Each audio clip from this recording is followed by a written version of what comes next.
ఇక్కడ ఉన్న వాళ్ళు కూడా చాలామంది దర్గాలకే కందులు చేసే వాళ్ళు ఉన్నారు. వాస్తవంగా ఒక శివుడిగా నేను అడుగుతున్నాను, ఎవరెవరు కందులు చేస్తారో చేతులు లేపురి. చూడండి, ఒక నిమిషం.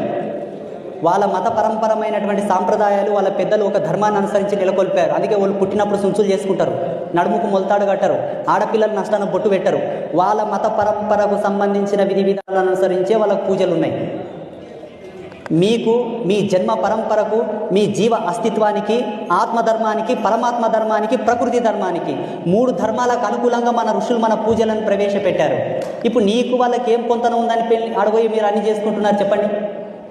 లేకపోతే ఒక మాట అంటే ఏమనుకోరంటే, వాళ్ళ అప్పకు మీరు పుట్టిండ్రా, మీ అప్పకు వాడు పుట్టిండా?